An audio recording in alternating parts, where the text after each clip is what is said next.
Family and fellow soldiers, I'm the Professor, and this is the Moment of Truth. Roly Poly is an excellent avatar for the quintessential bootlick, as well as for poor eating habits, lack of exercise, fashion sense with no common sense, but most of all, he's the avatar for the self-serving, self-interested enemy within. When he uses the term black, to him that's just a pathetic branding term. He uses it the same way that these black celebrities do, only in regards to himself personally. So when he says to support black media, he ain't talking about black media, he's talking about him.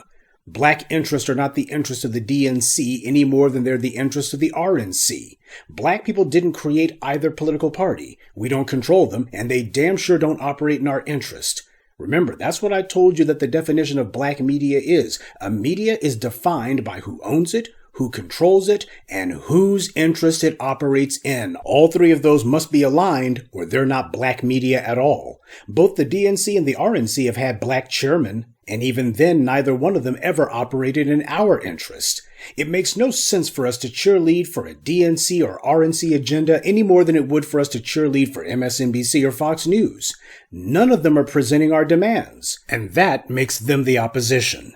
It's like Byron Allen. When the A-Dunce clowns thought that they were going to get some kind of come-up by palling around with him and signal-boosting his self-serving lawsuits against these white media corporations, Byron Allen was saying the word black a lot back then. In fact, he says it only whenever he's got a new lawsuit that he's pressing. He has a white wife and has done everything he can to separate himself from actual contact with the black community, but he likes to make money off the community by presenting himself as a supplier of quote-unquote black content. But that's just something for him to peddle, and he demands that when these white companies carry whatever it is that he's trying to sell today, this has made Byron Allen very rich, though predictably it's done nothing for anyone else except for him because it was never meant to do anything for anyone else but him. He's a wealthy man who doesn't use any of that money to leverage anything for black people. He makes no demands of white power for the black community. The only demands he ever makes are for himself, full stop. And Roly Poly draws from the same well, or rather the same cesspool. When he tells you that not voting for the Democrats is stupid, he's flying in the face of what white Democrats say. If you want to pull the party, the major party that is closest to the way you're thinking, to what you're thinking, you must show them that you're capable of not voting for them. If you don't show them you're capable of not voting for them, they don't have to listen to you. I promise you that. I worked within the Democratic Party. I didn't listen or have to listen to anything on the left while I was working in the Democratic Party because the left had nowhere to go. See? The very white Democrats that Roly sucks up to and wishes that he could be on a panel with, they know how politics actually works, but then again, so does he. When it comes to demands of any sort, there simply must be some kind of or else behind it. That's an absolute requisite. A demand is not merely an aggressive request. It must be understood to be just short of a threat. As Frederick Douglass said, power concedes nothing without a demand. Though, as Louis Farrakhan added to that, power won't even concede to a demand if it appears to come from a constituency with no force. So no, Roly is intentionally misleading you if he pretends to be supporting black demands, but never makes it a point to tell the Democrats what the consequences will be for them if they don't do what we say.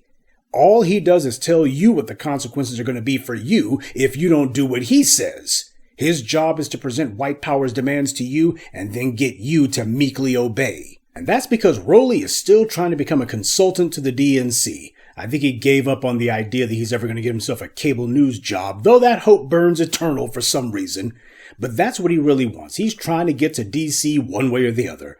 I outlined the cable news to White House Communications Office grift that people like Simone Mamie Sanders and Karine Stink-Pierre run, as well as some others. These are examples of bootlicks who got on camera and denied all the crap that Biden did against us while campaigning for president. And why does she do it?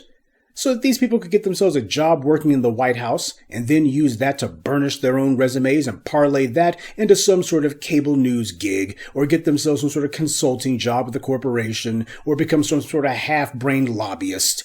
It's all clout chasing, plain and simple. And at no point have they ever admitted to what they did or bring any attention to the harm that black people suffered from policies like the ones that Biden pushed. You haven't heard Mamie Sanders say a word about mass incarceration of black people since she left the White House, have you? In fact, she didn't say anything about it when she was there, and she's not going to.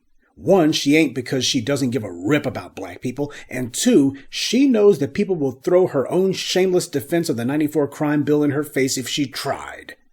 And Corinne Stank-Pierre has only reared her ugly head to try to pimp some book she's trying to write. This is what these shills do. Roly would love to sniff Joe Biden's musty, dusty drawers just for a chance to get a White House gig. That's why you constantly see this creep whining about how important it is to support quote-unquote black media. That's what he says. Now, as the real black media and not fake bootlick media, we understand that simply having some black face out front isn't enough to qualify as black media. That's the lesson that we should have taken away from Richelieu Dennis and the whole Essence fiasco. Black-owned means absolutely nothing without it also being black-interested too. Tethers, bootlicks, shills, and self-serving social climbers are not in our interest. Now that brings us to the subject of this morning's briefing. The Sunday address covered the important speech delivered by North Carolina State Representative Carol Cunningham. She spoke up for her lineage and spoke out against how immigration has been weaponized against our people. But do you know the one thing that she didn't mention? Reparations. She didn't say a word about it. Now, before you go getting bent out of shape, calm down. Pressing our demands for tangibles is important, but there's also other things that are just as legitimate to bring to the forefront of the political discourse as well. Representative Cunningham was making a legitimate demand, and she was being very focused on one thing because that's what you do when you're trying to bring attention to something. She was using her platform to forward a policy that would be in her people's interest. And she didn't care that Democrats didn't like it. That's why they were so angry with her. She's supposed to be a rubber stamp for whatever it is they tell her to do. But she focused on a subject, and she used that opportunity the right way. She used it to press a demand. And we got a number of them. An anti-black hate crime law punishing the police, ending the gentrification of our neighborhoods and the places that we live. We got a number of interests. Reparations is the forefront, but it's not the only one. Be they on the political left or right, a black politician is never supposed to advocate for black people. Everybody understands that. Their job is to lend the moral legitimacy of our history and our struggle to whatever pet issue of the white left is today. Or in the case of Tim Scott or David Clark, to shamelessly lie and do the same for some blatantly anti-black policy from the white right. See, Representative Cunningham exercised political maturity. When she saw a policy that was harming her people's interests, she spoke up and fought it. She made a concrete demand. Stop immigration and to remove the racist foreigners who have been undermining us economically and politically, and in many cases harming black Americans physically. No more using foreigners to do white supremacy's dirty work. And you can tell that her demand was substantive because of how angry people got about it. See, if you're actually making a demand that matters, it's going to make people uncomfortable, because it's going to threaten to change things. The people you see who whine about how they want us to stop advocating for reparations because it quote-unquote ain't going to happen, these are also the same people who never advocate anything for black people. The first question you're supposed to ask these fools is, what are they advocating for black people? They're against reparations? Well, what the hell are they for? Are they advocating against immigration? Are they advocating for an anti-black hate crime bill specifically for us? Are they advocating for black people to have ready and immediate access to funding for our businesses like everybody else gets? Have you seen any of these do-nothing nobodies whining against reparation actually taking a stand on anything for us? Or do you just see them saying, stop talking about reparations? See, what they're really saying is, don't make any demands at all. They're not trying to advance black people's interest. Morons like A. Dummy, this clown, he wants a job from White Daddy. He wants a TV show. He wants a job writing a column or something. Or better yet, just shining white masses' shoes. Anything he can get. So this black conservative clown, he's no different than the Roly Polies of the world. He denies racism because that's his hustle, that's his grift. Sure, the specific talking points he uses may be different in form than Roly Poly, but the intent behind it is exactly the same. To use black people as a way to finesse something for himself from white power. Do not listen to anyone unless they're making demands of white power. The job of these shills, be they Democrat or Republican, is to get you to stop making demands and to just mindlessly obey.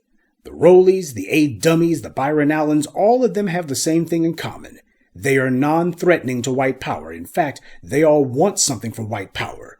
And their job is to tell you that basically everything will be just fine if you just do what they say, but stop making demands. Because they make no demands of white power, at least none for us, and they want to stop you from doing it either. So they try to distract attention from the demands that you should be making, like Roly does, or they just say we shouldn't be making any demands at all, like a dummy does. There is no era of American history where white power or its black surrogates has ever supported or championed black people making demands of any sort. So when you hear some clown telling you the old black people need to stop begging white power for this or that, or what about black on black crime, or we's our own worst enemies, you know, ask that creep what issue for black people has he ever been an advocate for. Ask them to name one issue that white power has opposed, that black people have been in favor of, that this shill has also supported. Ask them if that issue ever came to pass. Ask them if it ever happened. Or are we still fighting for this issue to the very day? See, they can't deny the lack of progress. So instead they do the old, well, it's better for us now than it's been in the past. I've already broken down that lie for you. They've been saying that mess since slavery.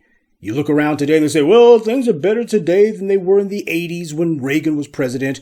You go to the 80s, they say, well, things are better than they were in the 60s. You go to the 60s, they say, well, things were better than they were in the 30s. You go to the 30s, they say, well, things were better than they were during the racial massacres of the turn of the 20th century. You go to the turn of the 20th century, things are better than they were after the end of Reconstruction. And you go to Reconstruction and they say things are better than they were during slavery. They just keep running that same old game over and over again, just like with the elections. Well, we got demands to make. Y'all can't be making no demands. We got to win this election first. Then as soon as they win the election, well, we got to get reelected. And then when they get reelected, well, we got to hold on to the White House now. They just put you on that treadmill to nowhere. That's the entire point. When someone tries to tell you that reparations doesn't matter because it won't change our condition, you make sure to ask them, if reparations is so unimportant and so irrelevant, why are people fighting so hard against it? You don't fight against something that has no relevance or importance. You fight against something that's a threat to you. When they try to claim that, well, it's unpopular though, so what? There is literally nothing that we have ever demanded, nothing that has ever been proposed for us that has not been overwhelmingly unpopular. Ending chattel slavery was blatantly unpopular. That's what led to the Civil War. Black people fighting for the right to vote, that was overwhelmingly unpopular. That led to the creation of the KKK. Civil rights, boycotts, the marches and demonstrations of the 50s and 60s were all completely and thoroughly unpopular. And there's tons of polls from that era which documented that fact. A consistent 70+% of the American population hated the mere fact that black people were simply standing around saying we're being mistreated. That's all demonstrations are. There is nothing and no time in the history of this country that has ever seen anything beneficial for us be popular. And yet, the only reason these black conservatives are not in chains, the only reason these fools have the ability to vote for some GOP shill and are even able to walk around without lynch mobs in the streets, is precisely because black people made demands that were unpopular, the kind of demands that these spineless jellyfish never make. The polling on black issues doesn't prove that our demands are wrong. It simply proves that this sick racist society has gotten fat and comfortable off of our suffering and that this must stop. For 500 years, throughout every era of American history, there has always been some Negroes who have been eager to say that white power isn't a problem for us and black people need to stop making demands. They even did it during slavery. As Harriet Tubman pointed out, she could have freed 1,000 more black people if only she could have convinced them that they were slaves. So you had empty-headed Negroes who were advocating against black freedom. They were advocating against black rights during Jim Crow, during the civil rights struggle, post-civil rights, and this era is no different. Some clown who gets in front of a camera or a microphone and claims that they're successful and that black people shouldn't be making any demands, that's nothing new at all. In fact, I'm a Negro who pulled myself up by my bootstraps, that is literally the oldest finesse in America. Every 2-bit bootlick since 1619 has run that scam. In fact, a lot of them, they're not successful at all until they get in front of the cameras or in front of a microphone and say, look, white daddy, I'm willing to say there ain't no racism. That's when they finally get some money. There's a lot of Negroes who figured out a long time ago that there's a ready torrent of money that white power will throw at some empty-headed Negro who says ain't no racism. A lot of them figured that one out. Shills are terrified of black empowerment because they know that we're not going to feed them. And A. Dunce is just as fat and morbidly obese as Roly Poly, so both these fools don't need anyone to feed them as it is. Gluttony's supposed to be a sin, as is being stupid. Our job as the black media, as I've told you for the past 17 years, is to take control of the discourse within the black community and to elevate the debate. And a key part of elevating the debate is to challenge things that matter. And nothing matters more than our power. That is, our tangibles, so that we control the resources we need, and our internal politics, which ranges from safety from anti-black violence to being able to promote and pursue policies that empower us without having white power funding bootlicks and shills who will claim to represent us, when in reality they're attacking us. Just look at what happened in California during the reparations fight out there. You had those black bootlicks in the legislature who showed their true colors. They put aside any pretense that they were not on team white supremacy. They were openly mocking and disrespecting their own black constituents to their faces. Hell, even the racist reprobates on the right never had the nerve to try that one. What we are seeing, what's going on in California, is that California has long been ground zero for the national efforts to attack the mere existence of black Americans. And now you got some black folks out there who are finally fighting back. Everyone else has been occasional part-time commentators or collaborators in our oppression, and it's way past time we started saying it. Black Americans are and have always been the largest number of hate crimes victims in the U.S. Nobody else even comes close. And yet all it took was a few complaints from some Asian businesses about how they felt like they weren't getting enough foot traffic to their stores, and the Biden administration was tripping over its shoelaces to write a law for them. Remember, the hashtag Stop Asian Hate didn't start in reaction to acts of violence during COVID. Its origins took place in response to people saying they didn't want to eat at Asian restaurants.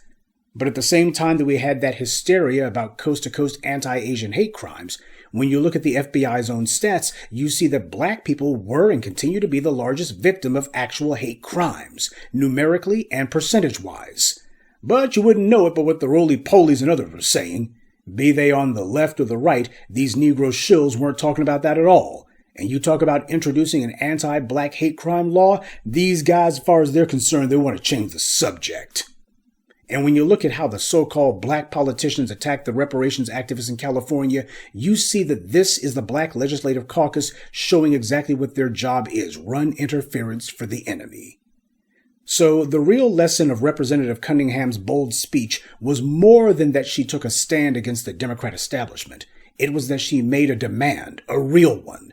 And on a side note, notice how your black conservatives don't go on a jihad about how immigration has hurt black people. Sure, they'll mention it in passing, but they only do it in the same mamby-pamby milquetoast terms that the white right does. All they're doing is they're trying to put a black spin, I put black in quotes, on the same old pathetic boilerplate statements and rhetoric that you hear on Fox News. But at no point do they actually make a connection between harms done to black people by the policy of immigration and any sort of reparation for it.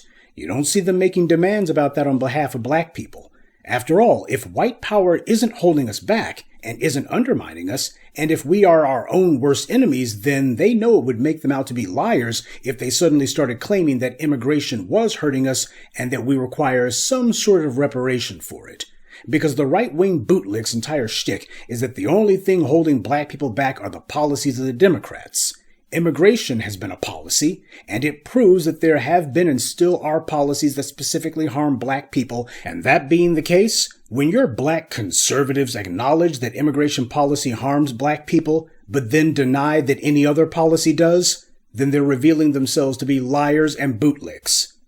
So my advice to you, family, is learn to make a demand. And don't make a modest one. Everyone else shows up and demands as much as they can get. We're the only ones being all bashful about it. Time for that to change. The lesson from Representative Cunningham is to get in someone's face, make demands, and do it publicly. One of the main reasons that people think that they can dismiss our demands is because we're not making it a point to put it in their faces. You don't make demands quietly or meekly. You do it boldly. You do it in a way that confronts them and provokes them. Getting what you need isn't about being popular. It's about being persistent. The things we've accomplished has never been because we were nice or didn't step on any toes. In fact, we did it by doing exactly the opposite. From forcing the end of slavery to the 2020 uprisings that resulted in the thugs in blue finally starting to be punished, we brought about change by getting in people's faces, presenting demands that they hated, ignoring their opposition, dismissing their complaints about us, and standing on their heads until they relent. The lesson you're supposed to take away from that is become comfortable with making other people uncomfortable. And if they have the nerve to ask why we're being so hostile and uncompromising, you tell them, because that's the only kind of language you understand.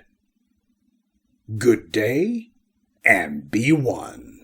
I'd like to take a moment to mention some of our contributors: Mark Purcell, Gary Jones, Chris Pruitt, James Green, and Kwanzaa JV. Salute to them, and thank you to everyone for listening, liking, and sharing this message. Black empowerment only exists because of you.